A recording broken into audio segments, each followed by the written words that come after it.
Are you involved in building transit infrastructure in Ontario, Quebec, or Atlantic Canada as an owner, project manager, engineer, or architect? If so, join the 8th Annual Urban Transit Infrastructure Conference in Toronto from May 25th to May 26th to hear the latest transit project updates, analyze TOD and TOC principles, evaluate alternate delivery models, and more. To learn more or register for the Urban Transit Infrastructure Conference, visit canadianinstitute.com/urban transit and get 10% off using the code D10-388-ConstructConnect.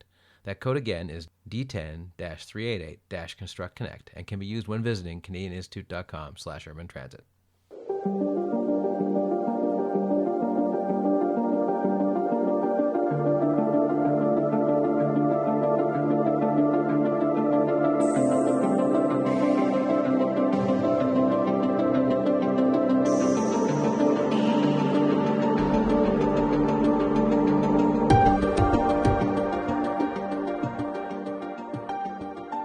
Hello, everybody. Welcome to the Construction Record Podcast. I'm digital media editor Warren Frey, and with me today I have.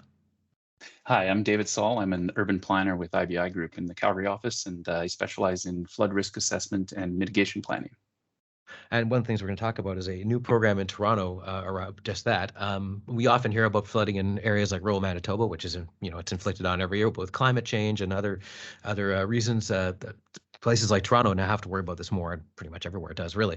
So what would be one of the, what could you kind of go into that? What are the challenges in Toronto, which is much more densely packed than areas like Manitoba that know to a certain extent they're going to deal with this and mitigate for it? Yeah, well, it's a really complex question, actually, because flooding involves, the hazard itself as well as the exposure and vulnerability of our urban areas. So at first, there's several types of flooding, and they have varying consequences and approaches to mitigation. So fluvial or river flooding is when extreme rainfall or snowmelt within a large catchment area collects, and water levels rise downstream and overflow. In this case, the velocity can also be destructive.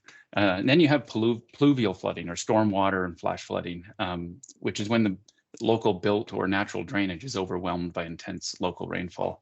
So it's a bit more localized, but it can occur far from rivers and across the country, anywhere. And it can also be very destructive to property, but generally less so to human safety. And then finally, you have coastal flooding, combination of storm surge from high winds and coincidental with high tides. As many Canadian cities are at risk from multiple types. Calgary, where I'm based, for example, has risk of both fluvial river flooding as well as stormwater pluvial flooding. In 2005, for example, severe flooding occurred because there was record rainfall right on the city, and basements and roadways, the flooding was widespread.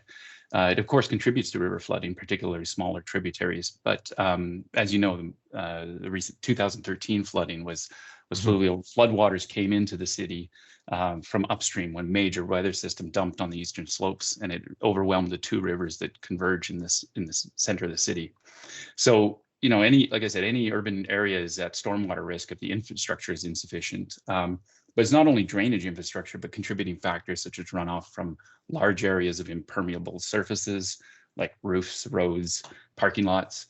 And for river flooding, you've given two good contrasts. In rural Manitoba, many of the floods have been longer rivers, larger rivers, and within a very large catchment area, the spring melt and the wide floodplain. And they generally see this coming for days. Not just the old joke, you can watch your dog run away for days in the prairies, but in Toronto, on the other hand, is characterized by many creeks and ravines and shorter rivers draining into the lake from headwaters that aren't too far away. So you get really rapid drainage from the urban fabric, and you see the flooding really in clusters rather than across a wide floodplain. Another important feature about Toronto flood landscape is the history, particularly Hurricane Hazel. So extreme devastating flooding occurred then in the ravine systems, and the legacy has been preventing development there. It's provided a great public natural amenity and reduced the risk, but it really isn't comparable to other locations in that regard. And then finally, I've been talking mostly about the hazard here, but your question's key point is about the densely populated area. And this is the real challenge. We've got good hazard mapping and hydraulic models, but the urban fabric is so dynamic and complex. We don't really know how to assess all the impacts, even much less compare them to the benefits of that at-risk area being there in the first place, and what level of risk might be acceptable. So generally, we end up with some arbitrary standards, some rules to follow. Many of us like rules, but I don't think it helps us understand and adapt in the long run. So that's kind of some of the characterizes the diversity of the flood landscape across Canada. Mm-hmm. And so there's this new urban flooding protection program collaboration between IBI Group and City of Toronto. And how did it come about, and what are the key components of it? Well, I can't speak to the specifics of that. That's more of our infrastructure and water resources groups that's doing that. But I did I have done some work in the Toronto area for the Conservation Authority. Mm-hmm. So there are different levels of responsibility across Canada. It's typically a provincial initiative or responsibility for flood control, but the levels of funding is also complex. So currently there's a National Disaster Mitigation Program, for example. The federal government provides matching funds, and that can be put towards hazard studies, risk assessments, or mitigation plans. And the application can either come from the province, or a municipality can apply through the province. So there is a number of mechanisms in Canada. It's not as unified as in the United States, for example. But typically, mitigation programs follow a process where you would do a hazard study, then you would do a risk assessment, and you would use those two in combination to determine a course of action for a mitigation plan. Now, it doesn't always go that way. Sometimes there's just a decision made to address a certain issue that's been recurring, and that's often the case when it's infrastructure related, such as stormwater upgrades in a city and basement flood prevention initiatives. Okay, and you mentioned across the country. Are there similar programs to this already in place in other municipalities? And if not, why aren't there?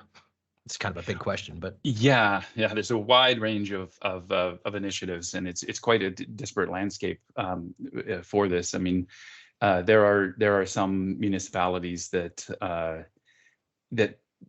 would rather not talk about risk because it kind of, there's a lot of conflicting interests.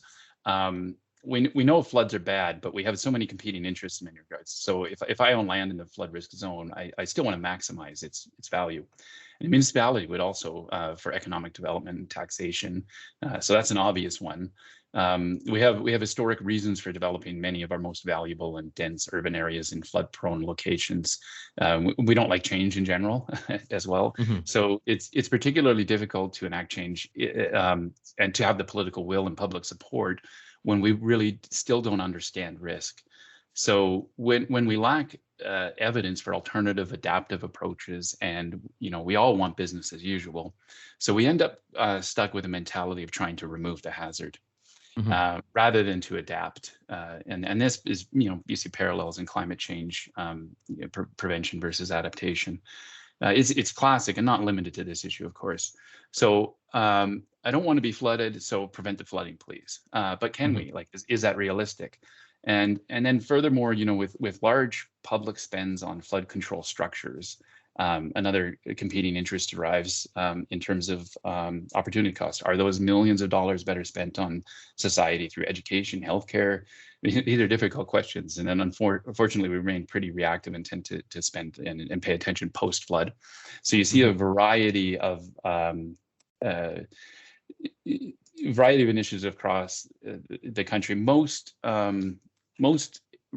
jurisdictions have a flood hazard overlay, and that's kind of like defining a regulatory floodplain. And then in their land use bylaws, that would entail some regulations such as the height of or protection of mechanical flood construction levels. In some jurisdictions are the primary tool. So your main floor has to be at a certain elevation determined by the hazard studies. That may or may not have been arrived at with a risk assessment to determine whether that's the optimal approach to it.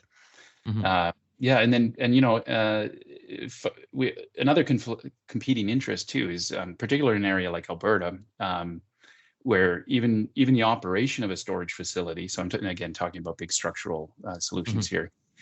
Storage facility or reservoir, it has conflicts because we simply can't do both draining reservoir in the spring to prevent flooding, so for flood storage, and at the same time leave it full to address our drought risk later that summer, right? Right. So there's the list goes on and on of complications in there, and some municipalities have basement flooding issues, so they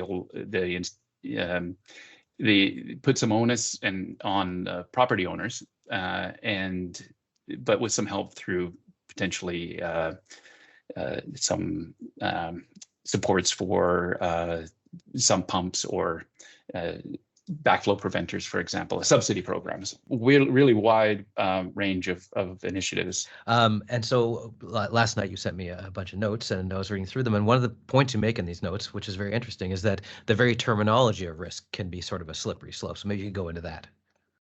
Yeah, that is true, and I might slip up myself here. So generally, when I speak of a risk, I'm implying that we're considering probabilities. So that's in floods, because we have a good handle on the hydrology and the hydraulics, and we model them, and typically a new hazard study would come out with maybe a dozen events. So we're talking about probabilities in terms of return periods often, and that can be misleading as well, because if I say to you it's a 1 in 100 year flood and it occurred last year, you might be inclined to believe that it won't happen for another 100 years. But the fact is that there's a 1% chance of it happening every year, so it could happen this year as well. So that's a first hurdle, but it's also important to realize that when we do risk, we annualize the damages, because we don't know when those floods are going to happen. And when we annualize it, it means that the damages from a frequent flood would account for more of the annualized risk, because they occur more frequently. And it's a really important metric, because it allows us to see overall what the risk value is, rather than just focusing on an extreme event. And it helps us to understand where there might be low-hanging fruit, so to speak. So an area that might have some urban flooding every 1 in 20-year flood, that's going to really show up when we annualize it, because it's happening more often. It's a bigger impact. So risk is a product of hazard, exposure, and vulnerability. And that's an important concept. It's a simplification of it, but it's important to keep in mind, because if you don't have exposure, you don't have risks. And floods in themselves are not a risk. They're part of the natural system. In fact, many landscapes depend on them. So it's our exposure, and then once exposed, it's our vulnerability to that exposure. And I think historically we've really focused on the hazard side. Again, I said we lack evidence, and that's what we're trying to do in this field, is expose some more of the evidence to help us understand the exposure and vulnerability side of it, if we're not able to stop it from happening. And so what that means is either, on the exposure side, we could have land use restrictions or buyouts, sometimes referred to as retreat, because our existing communities are at risk. It's not often that you're building greenfield developments in a floodplain. But the other one is vulnerability. So how can we make our buildings more resilient, and not just our buildings, but our reaction to flooding more resilient, and reduce the vulnerability? So those three variables in that equation are all effective to reduce risk. And I think we need to have a better understanding of how those three variables interact. And that, again, is the hazard, the exposure, and vulnerability. Okay, and you describe yourself as a holistic city planner, and one of the other notes you sent me was a thing about how this should be part of the smart city equation, instead of just this kind of binary, as you describe it in your notes, of either we're flood protected or not. There should be more. This should be a consideration for all parts of design. So maybe you could explain that further. Yeah, I think there's two parts to that. There's the technical side of it. And then there's also kind of the placemaking and communication and the cultural side of it. And I think both are very important. So technically, the binary we have right now is that floodplain overlay, and we decide what level of risk is, often arbitrarily we decide, the 1 in 100 regulatory flood. Different jurisdictions have different regulatory floods. For example, again in Toronto, it's either the biggest on record, which would be Hazel, or a 200 or 500. It varies in different jurisdictions. But we could have more nuanced uses. So, it is common that we'll have a golf course in a flood, or a park in a flood-prone area, and that might be an appropriate risk that we're willing to accept. But I think we just need more evidence to see how we can optimize our construction and our floodproofing and the uses that we have in the floodplain, with some good evidence and rationale to do so. But beyond technical solutions or regulations, as a land use planner, I'm also interested in placemaking and communication, as I mentioned. So I think flood risk needs to be reflected in our design, in our culture and the character of our buildings, our infrastructure, and even our art. So this isn't just flooding; it's geography and climate and culture. And you can show me a picture of a building or even an entire suburb, and there's a chance I won't even be able to identify if it's in Ottawa or Oklahoma, if it's facing north or south, if it was an area of risk of flooding, fires, or other natural risks. Vinyl siding in the community with damaging hailstorms every year, or perhaps a wildfire risk. Basement suites in the floodplain. So those are physical issues relating to damage, but I'm also talking about a combination of form and function. Maybe we can design more resilient buildings, but they should also communicate risk themselves. So I don't think this is just a cool or elitist design idea, because in addition to reducing physical damage and cost of property, awareness and preparedness is known to reduce many of the major impacts of flooding. And this is both through actions taken at the time of a disaster by individuals and groups, but more importantly, it's also in the recovery and the mental health of residents. So there's been a number of studies in the UK that have revealed the mental health impacts of flooding are greater to residents than the physical loss of their property. Even personal properties and photos. It's the stress of dealing with the losses in the insurance industry, but also with a relationship to your community, because floods are not widespread; they're very spatial. And it can cause long-standing issues. And so I think that we need to be much more thoughtful about our design, and physically and aesthetically. So in addition to being able to see a building's resilience, maybe a raised building, right, it would be obvious. But I think the public realm should also reflect a risk. There are many examples of high water marks being indicators on public works. And there's a lot of great examples out there, but not enough. So, as a land use planner, I think it's too easy to say don't build in the floodplain, but I'm sorry, it already happened. So what is our response? Maybe it is to retreat in certain situations, and retreat can bring its own benefits. Not least in repairing ecosystems and that, but public amenities.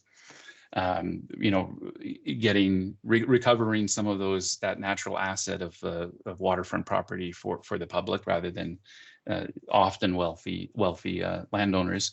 But anyway, we move forward, we really need to reconnect our built environment with our natural environment, and I think that's really what I hope to accomplish in this work in very small steps. And I think, so to reconnect our built and natural environment is the ultimate goal. And I think it'll have great benefits to us, not only in terms of reduced damages and impacts from flooding, but I think in the health of our communities and the success of our communities. Okay, David, thanks for joining us. Thank you.